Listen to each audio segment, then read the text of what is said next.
თემა, რომელთაც ახლა გადაცემას ვაგრძელებთ, არის ძალიან აქტუალური და საინტერესო, განსაკუთრებით ქალბატონებისთვის. მედიცინა დღეს ჩვენ ქალებს გვაძლევს შანსს, რომ მართოთ ჩვენი სხეულის დრო, თუ როგორ გავახანგრძლივოთ ჩვენი ბიოლოგიური ასაკი და მაქსიმალურად გვიან დაუდგეს ქალს მენოპაუზა. ეს თემა ყველა ქალს ეხება, მაგრამ ცოტა საუბრობს ამაზე ხმამაღლა.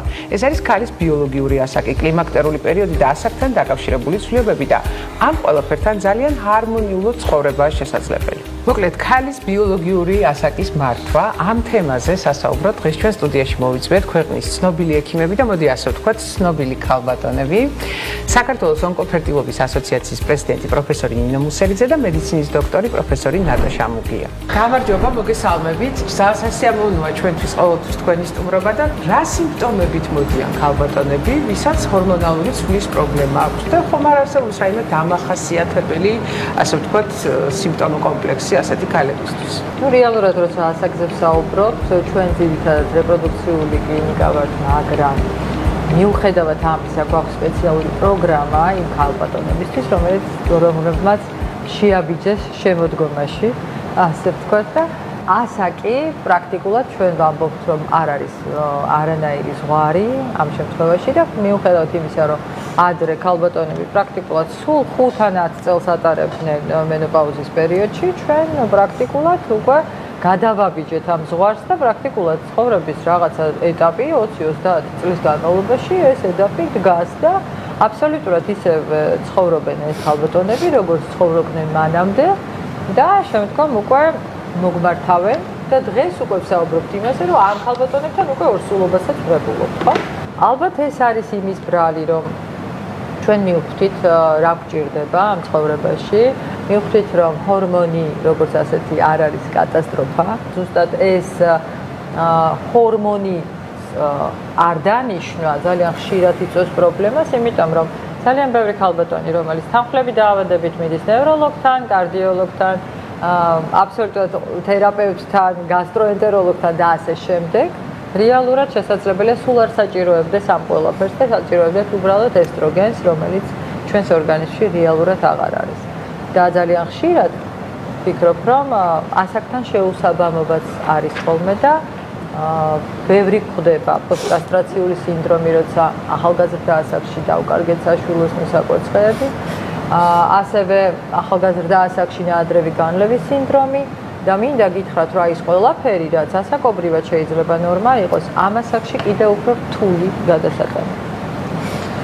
ყველას სჭირდება თუ არა ჰორმონალური თერაპია და თუ არ დავიწყეთ ჰორმონალური თერაპია, ხა თქვენ ახსენეთ, რომ ბევრი სხვა პრობლემა შეიძლება განვითარდეს. მოდით კონკრეტულად თქვათ რა პრობლემებია უხშირესად, რაც შეიძლება შეგვხვდეს ასეთ შემთხვევაში. ჩვენთვის ძალიან მნიშვნელოვანი არის რამოდენიმე პერიოდი ქალის ასაკის. ჩვენ უნდა ვიცოდეთ ის მთავარი ბიოლოგიური სათი როდის ეწყება ქალს. ანუ ქალს ეწყება 35 წლის ასაკში. და რატო ეწყება 35 წლის ასაკში? იმიტომ რომ მცირდება ოვარიული, ანუ საკვერცხეს რეზერვი, ის მარაგი, რაც უნდა ქონდეს ქალს იმისთვის, რომ შემდგომ განვითარდეს კვერცხუჯრედი. ეს ასაკი იწყება 35 წლის ასაკში და აქედან დაწყებული უკვე ქალს ეწყება ეს სიმპტომები ესტროგენ დეფიციტის. ყველას თავისებურად, მაგრამ 35 წლიდან ჩვენ ეს უნდა ვიცოდეთ. ჰორმონალური თერაპია ჭირდება ქალს იმ დროს, როცა უკვე რეზერვი თითქმის დაქვეითებული არის. განსაკუთრებით 40+ ასაკიდან, მაგრამ ხშირად ნიშნად 45 წლის ასაკიდან უკვე ქალს ჭირდება ის ესტროგენი, რაც არ გააჩნია ორგანიზმს. ძირითადად ნიშნად 45 წლის ასაკიდან. არსებობს სხვადასხვა მდგომარეობები და შეიძლება ეს არ იყოს ბიოლოგიურ ასაკთან დაკავშირებული ჰორმონალური დისბალანსი, რაც შეიძლება გამოწვეული იყოს სხვადასხვა მდგომარეობებიდან გამომდინარე. თქვენ ახსენეთ მაგალითად საშუალოსნოს ექსტირპაციაც ამ შემთხვევაში ხო, ანუ შესაძლებელია იყოს ჰორმონალური დისბალანსის, ესე ვთქვათ, ერთ-ერთი მაპროვოცირებელი ფაქტორი. გარდა ამისა, სხვადასხვა თერაპიები, მათ შორის შეიძლება იყოს სხივური და ქიმიოთერაპია, ანუ ონკოლოგიით დაავადებული პაციენტებისა. რა დროსაც, აი მაშინ, როდესაც ვსაუბრობთ ჩვენ გარკვეულ მითებზე ჰორმონალურზე, სწორედ ონკოლოგიით დაავადებული პაციენტებისთვის კიდე ორმაგად, ესე ვთქვათ, რაღაც შემაშფოთებელი არის მაშინ, როდესაც უნდა უთხრათ ჩვენ, რომ აქ საჭირო არის ჰორმონოთერაპია. რა დროს ვიწყებთ და რა დროს არის ძირითადად ონკოლოგიური პაციენტების მქონე ქალბატონებში აღნიშნული თერაპიის დაწყება? ისიც რას აღნიშნავდი, ძალიან საინტერესო არის ფაქტი, რომ როცა ონკოლოგიური პაციენტია და არის ესეთი უამრავი კვლევები, მიუხედავად იმისა, თუ რა ონკოლოგია აქვს პაციენტს, გინეკოლოგიური თუ ნებისმიერი სხვა ორგანოს ონკოლოგია, აი ამ პაციენტებისთვის მიუხედავად ასაკი და თუნდაც 20 წლის პაციენტი იყოს, არის ესეთი კვლევები, რომელიც და პრაქტიკაშიც ამას ხედავთ ჩვენს, რომ ამ პაციენტებს, ონკოლოგიურ პაციენტებს ძირითადად ძალიან დაქვეითებული აქვთ ეს ფუნქცია საკვერცხესი და შემცირებული აქვთ რეზერვი. არის რამოდენიმე ამის მარკერი, ანუ მაჩვენებელი, რომლითაც ჩვენ ამას განსაზღვრავთ, რომ ამ კატეგორიის პაციენტებს ისედაც აქვთ შემცირებული ეს რეზერვი. ალბათ ძალიან დიდი მნიშვნელობა აქვს გენეტიკურ ფაქტორს. და როგორც ესეთი ამ ონკოლოგიას, რომელიც არ არის ჯერ ეს მექანიზმი და არ იციან რატო ხდება ესე, მაგრამ ეს ძალიან მნიშვნელოვნად მოქმედებს ამ ოვარიულ რეზერვზე. და ონკოლოგიურ პაციენტებზე ჩვენ ვიწყებთ ჰორმონალურ თერაპიას. პირველ რიგში ჩვენ უნდა ვიცოდეთ, თუ როგორი რეპროდუქციული გეგმები აქვს ამ პაციენტს. თუ რას უნიშნავს ონკოლოგი და იმის მიხედვით უნდა განსაზღვროთ, თუ რამდენად ტოქსიური პრეპარატი დაენიშნება, იმიტომ რომ ქიმიოთერაპია არის, თუ სხივური თერაპია არის, ამას ძალიან დიდი მნიშვნელობა აქვს, ვინაიდან ძალიან ხშირად იწვევს სრულ კასტრაციას, ანუ საერთოდ ეთიშება პაციენტს საკვერცხე. და როცა ბრუნდება უკვე რეპროდუქტოლოგთან, ჩვენ შეგვიძლია მარტო დონაცია მიემართოთ. და იმიტომ ჩვენთან კლინიკაში და საერთოდ მსოფლიოში არის ეს ერთი მიმართულება, რომელსაც ქვია ონკოფერტილობა, როცა პაციენტი სანამ დაიწყებს ამ თერაპიას, მოდის რეპროდუქტოლოგთან და გეგმავს თავის მომავალს, ინახავს თავის კვერცხუჯრედებს.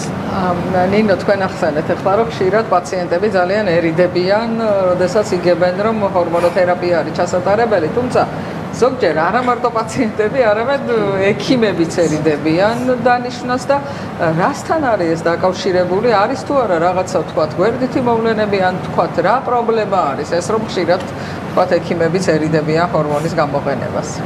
როცა საუბარია ხოლმე ჰორმონოთერაპიაზე, ყოველთვის უნდა ვისაუბროთ იმაზე, რომ ამ შემთხვევაში ყოველთვის თუ ისეთი რაოდენობით ინიშნება, როგორც მაგალითად სტიმულაციაზეა, არის ზრდის ფაქტორების მომატება ამ შემთხვევაში.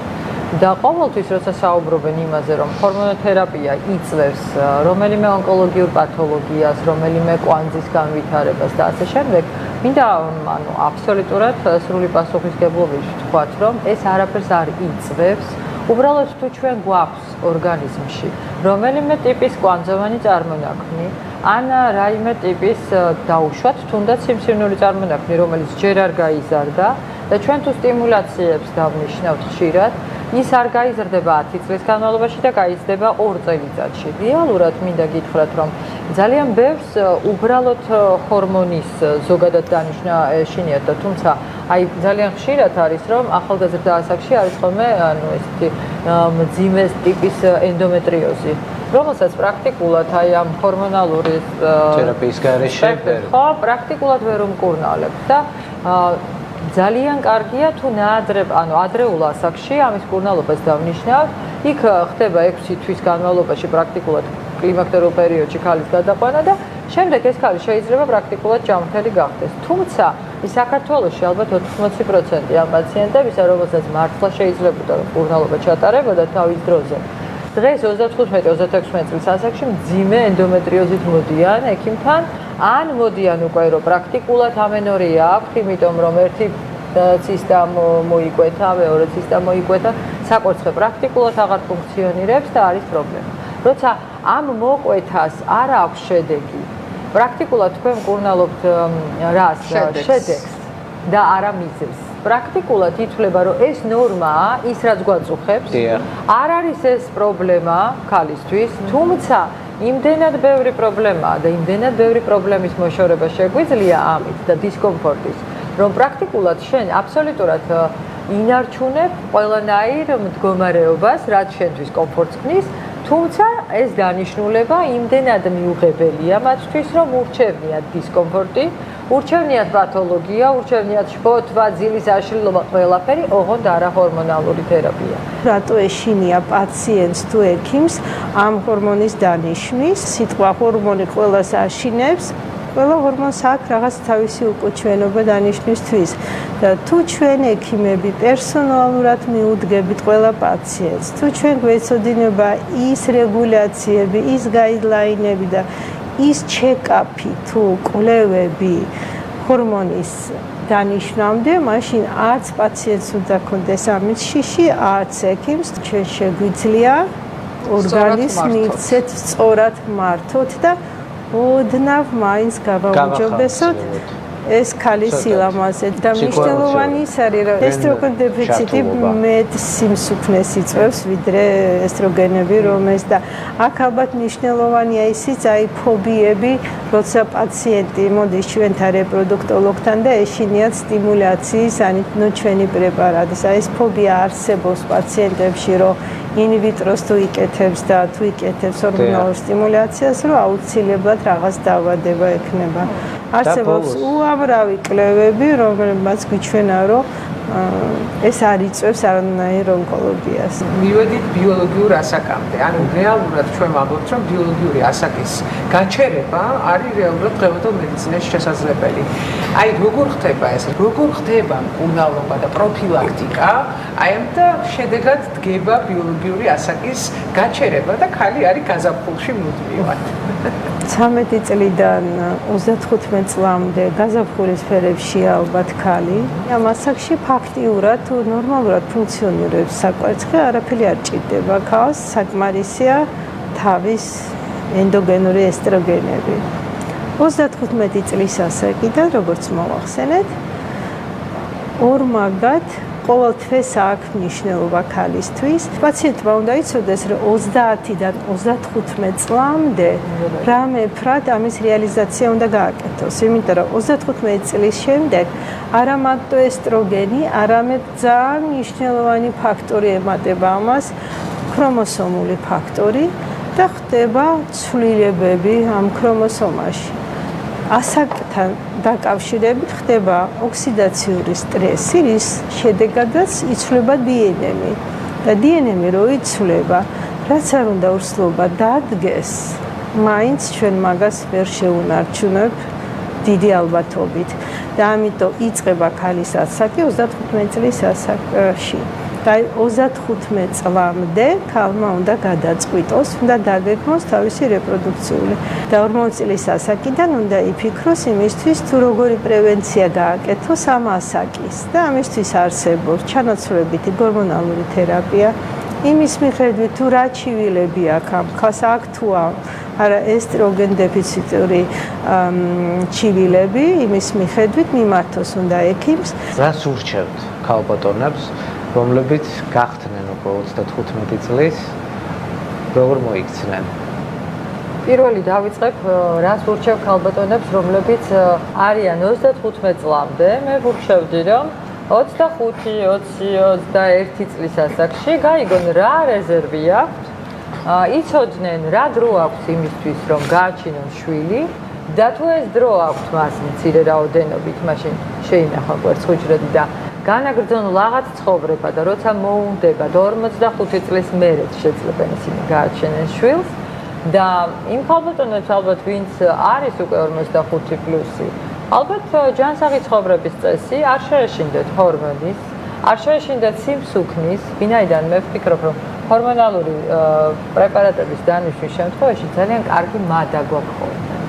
და აი თუ არ შევჭამ ფიქრობ რომ არანაირად ყურებას თუ მივაქცევ ყურადღებას არანაირად არ მოგემატებთ ეს არის მაქსიმუმ 2 კილო რომლის წყლის შეკავება ხდება რეალურად ამ პერიოდში და ეს 2 კილო არც იქით არც აქეთ არანაირ პრობლემას არ გვქვის თუმცა თუ ესტროგენი არ აგვაქვს ამ შემთხვევაში სწორედ იწყება მამაკაცური ტიპის სიმსუქნე შესაბამისად ეს 2 კილო რა თქმა უნდა იქცევა 2 კილო ამიტომ შემთხვევაში ჩამთვლელი მექანიზმი არის ინსულინ რეზისტენტობის ჭარბი და ამიტომ უნდა ვენდოთ და დაუჯეროთ ექიმებს. არმატებებს გისურვებთ ბევრ სიახლეს და ბევრ მაყოფილ პაციენტს და ბევრ ქალს გაზაფხულში. ღრმესი მადლობა. წარმატებები. მადლობა. მადლობა. გადაცემის სპონსორი